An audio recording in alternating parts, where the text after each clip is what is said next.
नमस्कार। ऐसा पहले कभी नहीं हुआ था। It had never happened before. It was a great tragedy. एक महान त्रासदी थी। 11 अप्रैल 2011 पद्मावत एक्सप्रेस ट्रेन में बैठी थी 24 वर्षीय राष्ट्रीय वॉलीबॉल की एक खिलाड़ी अरुणिमा सिन्हा।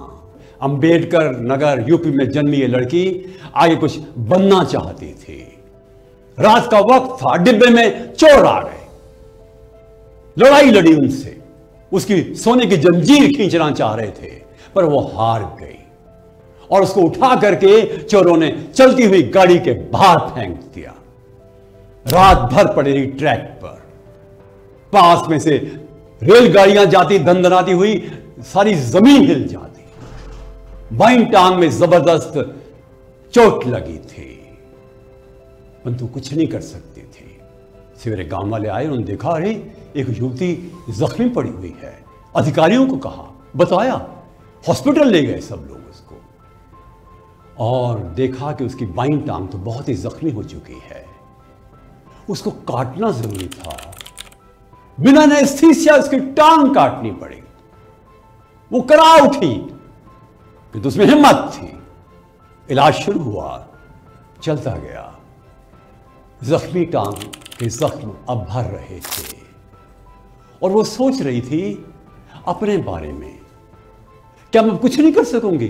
अंदर से आवाज आई, नहीं अरुणिमा, ऐसा मत सोचो। तुम चाहो तो एवरेस्ट पर भी चढ़ सकती हो। एवरेस्ट पर मैं? अंदर से आवाज आई, हां।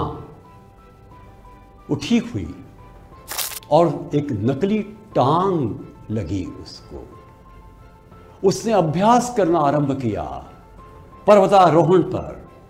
नेशनल इंस्टीट्यूट ऑफ माउंटेनियरिंग में उसने प्रशिक्षण लिया, और प्रशिक्षण देने वाली भी कौन थी? विजेंद्री पाल, जो स्वयं एवरेस्ट पर चढ़ चुकी थी। और अभ्यास करते करते उसमें शक्ति आई, मानसिक, आत्मिक, आध्यात्मिक, शारीरिक, और एक चमत्कार हुआ। और 21 मई 2013 को उस दुर्घटना के 2 साल के बाद अरुणिमा सिन्हा एवरेस्ट पर चढ़ गई। एक दिव्यांग लड़की सबसे पहले विश्व में इतनी बड़ी सफलता अर्जित करेगी, किसी को कल्पना ही नहीं थी। सब जगह उसका नाम हुआ और वो रुकने वाली नहीं थी, अभ्यास करती चली गई। उसकी इच्छा थी कि विश्व के जो भी दुर्गम पहाड़ हैं उन पर विजय प्राप्त करे, और की एल्ब्रस पर, यूरोप के सबसे बड़े पहाड़ की चोटी को चढ़। उसने बता दिया दुनिया को ये क्या किया जा सकता है।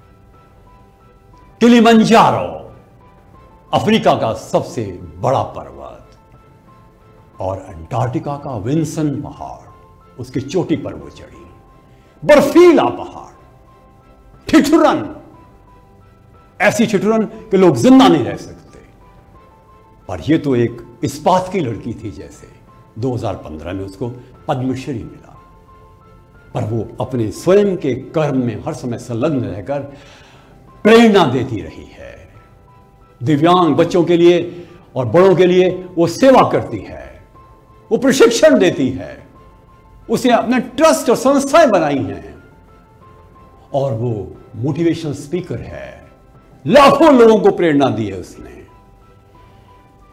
ऐसे महान व्यक्तित्व से हमें प्रेरणा तो लेनी ही चाहिए, किंतु एक बात और करनी चाहिए। अपनी आंतरिक शक्ति की ओर देखें, ऊर्जा की ओर देखें, क्षमता की ओर देखें, प्रवीणता की ओर देखें, दक्षता की ओर देखें, स्वप्न को भी देखें। प्रकटीकरण करें इन आंतरिक शक्तियों का बाहर, और इतने महान बने कि खुद की जय करने की इच्छा हो। नमस्कार।